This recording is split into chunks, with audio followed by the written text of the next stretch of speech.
Welcome back once again to the Schmidt Show. I am your host, Brad Schmidt. Thanks for joining me this afternoon. 501-403-KARN, 501-403-5276. If you want to join the conversation, be a part of the discussion. And on the line with me is Nic Horton. We're going to change gears here, talk a little bit about the LEARNS Act here before we get back into more discussion about the Second Amendment. So, Nic, welcome to the show. Thanks for joining us once again. Hey, thanks so much for having me, and thanks for being flexible. My schedule's been a little all over the place today, but I'm glad it worked out. I'm glad to be here as always. Not a problem. We're always good to chat with you because you've got such great insight on so many issues that afflict us. So the last few days we have been here on the Schmidt Show talking about the LEARNS Act and some of the voucher stuff, and you recently published an article about the left's sneak attack on education. So let's just start with that. You called it the left's sneak attack to destroy education freedom. So tell us a little bit about what's going on with this and how they're trying to mess with the LEARNS Act. Yeah, and I really appreciate you having me on because I think honestly there's a lot of important issues. There's a lot of important things going on in Arkansas right now. Board of Corrections, a lot of noise out there, but frankly, for the future of Arkansas, the future of Arkansas kids and families, I'm not sure there is anything more serious that is happening right now. You talked about, you mentioned the sneak attack moniker that we've kind of attached to this. The reason we're calling it that is because the left is, frankly, lie is a strong word. I don't like to use it if I don't have to, but they are being exceptionally misleading about this proposed constitutional amendment that would radically change our state constitution. It's not just an initiated act. This is not just a state law. This would amend the state constitution and cement some of these exceptionally radical policies into the state constitution. We can unpack, throughout the rest of the conversation here. I'm happy to go into the details of all of it. But the most concerning part for me, and I think for many of your listeners and folks across the state, is essentially what amounts to a takeover of private schools and the end of education freedom, not just as we have it today, not just through the EFA program and through the philanthropic investment in Arkansas Kids that serves low-income kids with disabilities, but in any form, because of the broadness of this language and the way they wrote this thing, there's no prospect of any form of education freedom coming back at any point in the future if this thing becomes part of the Constitution. And we're trying to get the message out about that and make sure people know.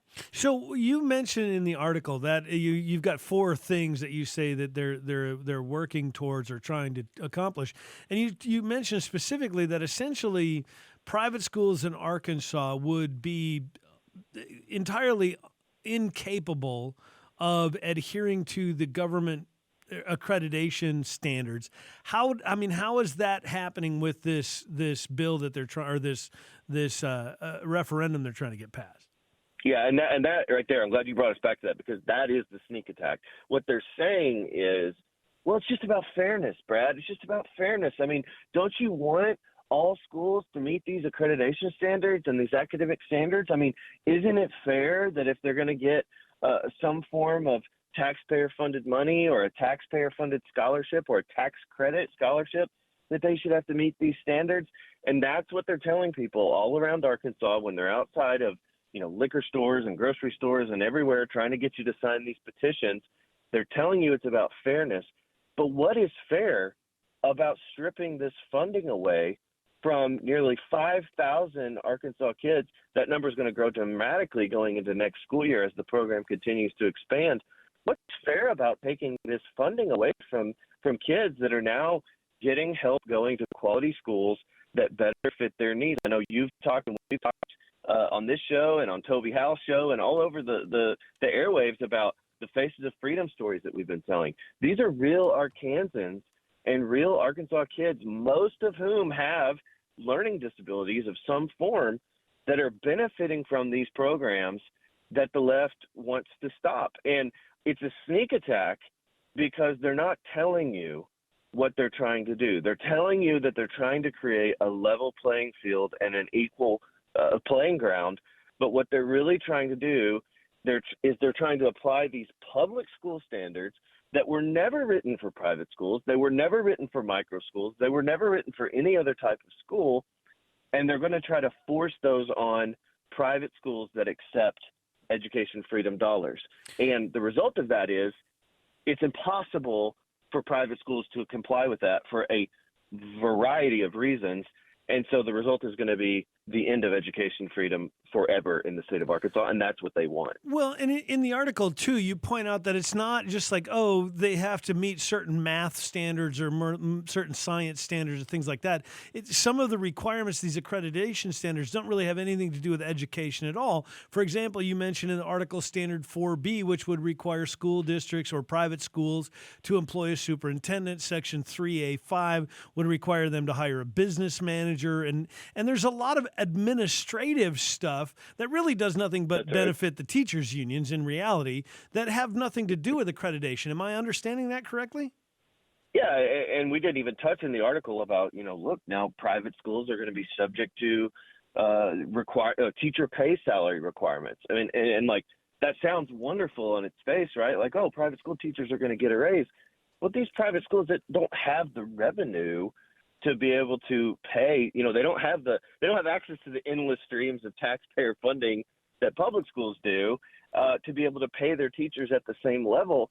And then the other thing, which I think is a really serious concern here as someone who is, deeply religious and takes matters of faith, and certainly even if you're not, hopefully you value and respect religious liberty that we have in this country.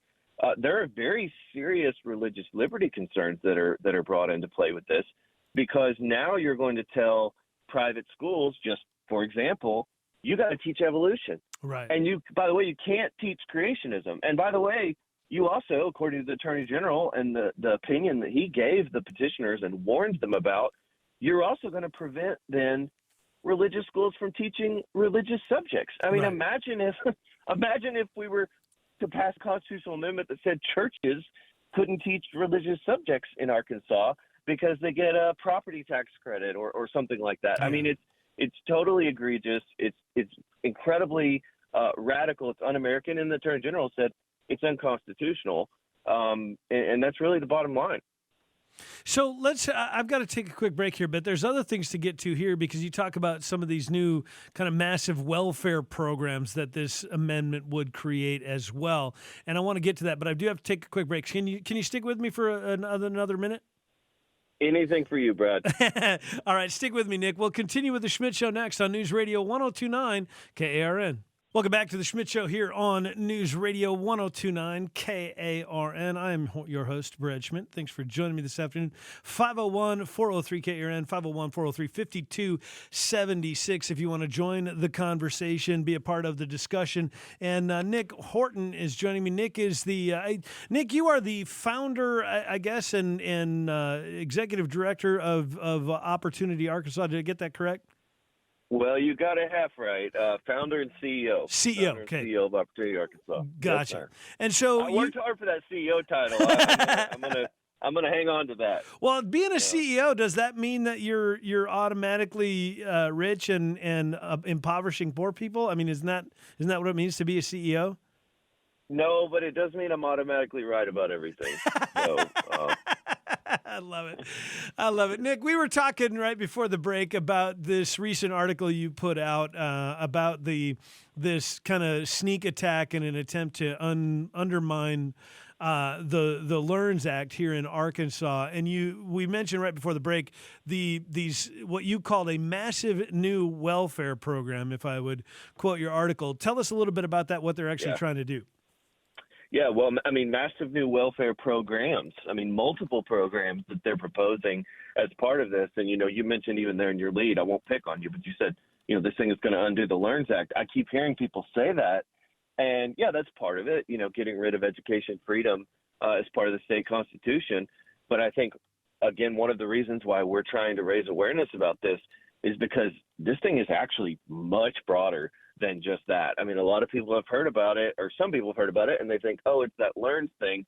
That's a piece, but it's also these massive new welfare programs that are exceptionally broad, that are extremely undefined, and some of the language that they use, just to give your listeners a taste, a universal early childhood program for ages 3 and up, universal access to after-school programs, universal access to summer programs that are, quote, necessary for the achievement of an adequate education, and this is perhaps the most uncertain and potentially dangerous in terms of the cost and just this open-ended program that they're trying to create, a program that's just, quote, assistance to students within 200% of the federal poverty level to offset the negative effects of education of poverty on education. Now, what does that mean? I have no idea. How's it going to be paid for? I have no idea. How much is it going to cost? I have no idea, and they have no idea. In fact, they've been asked about this on local TV, and they said, well, we'll get back to you, basically, was their answer. They said, we'll get back to you. We don't know. We're working on it. We're trying to figure it out. So they're going around the state. They said they've got close to 50,000 signatures now. They need 90,000, but they said they were a little bit over halfway. And they're telling people it's about fairness, and it's about standards, and it's about improving education. But there's a whole lot more to it than that. And they have no idea how much it's going to cost. There's some estimates out there that the pre-K portion of this alone, which is just one component, would cost about $250 million a year. $250 million a year. So if that alone happens, which it would be much more than that, but if just that happens, I mean, we're talking about forget getting rid of the state income tax, forget the significant gains that we've made on that. We're probably looking at tax increases, and we're looking at a massive change in the way that we do business and do state budgeting here in the state of Arkansas. So in the article you mentioned a quote, and this is somewhat shocking. This is Executive Director Bill Kopsky. He when asked, how much it will cost, his response is it will be under $8 billion. That's a level of absurdity that I can't even quite comprehend. What is the state budget? Was it $16 billion or something like that? Well, it depends how you slice it. Total state budget, which also includes federal dollars, which I tend to use that number because it's all our money, right? Right, yeah. It's around 33, 34 billion. Oh, okay. The $8 billion number, I forget the context that was asked in. To be fair to him, he was that number was thrown out by the interviewer of something like, oh, okay. Well, we spend this much on education in total, I think was the reference. Is it going to be more than that? Is it going to be less than that? And he makes this comment of like, well, it's going to be less than $8 billion. We can promise you that. Yeah. But the reality is they don't know. They have no idea. And like, honestly, whatever number they come up with, because they'll come up with something and publish it at some point, double it or triple it as far as I'm concerned. I mean, I don't think we're going to get a good estimate from the people that are pushing this because all they want to talk about is fairness and fairness and just accountability. And they're really clever with their messaging. And again, that's why we're calling it a sneak attack. Yeah. And we're trying to get the word out. I really encourage people to go read the article because some of this is just too much to believe. But when you read it, it's pretty clear. Yeah. Well, and that's typically what the left does, right? To obfuscate and obscure the reality of the situation. So for those just tuning in, my guest here is Nic Horton. He is the founder and CEO of Opportunity Arkansas. And in, I guess, how would you describe it? A political action activism? Yeah, how would you describe Opportunity Arkansas? Yeah, we're a nonprofit policy organization, and we're nonpartisan. We're not, working to promote one side or the other. But what we are trying to do is tell folks about the benefits of conservatism and limited government, and we're working to simplify government and solve generational problems. in Arkansas. That's our mission. So for those just tuning in, we're talking with Nic Horton. He is, like I said, the founder and CEO of said organization. We're talking about some of the research and the work that he's been doing on this proposed amendment to the Constitution that they're currently trying to get signatures on. Kind of the last thing here, Nick, you mentioned in the article that this amendment would kind of reopen the door to all of the woke crazy and the agenda-driven indoctrination in schools. How does it do that? Yeah, so one of the things they're also doing in this amendment is they're trying to define what an adequate education means. And there's I think there's 10 or 12 bullet points that they have where they give various very vague, it's kind of ironic. It's like, well, we're going to define this.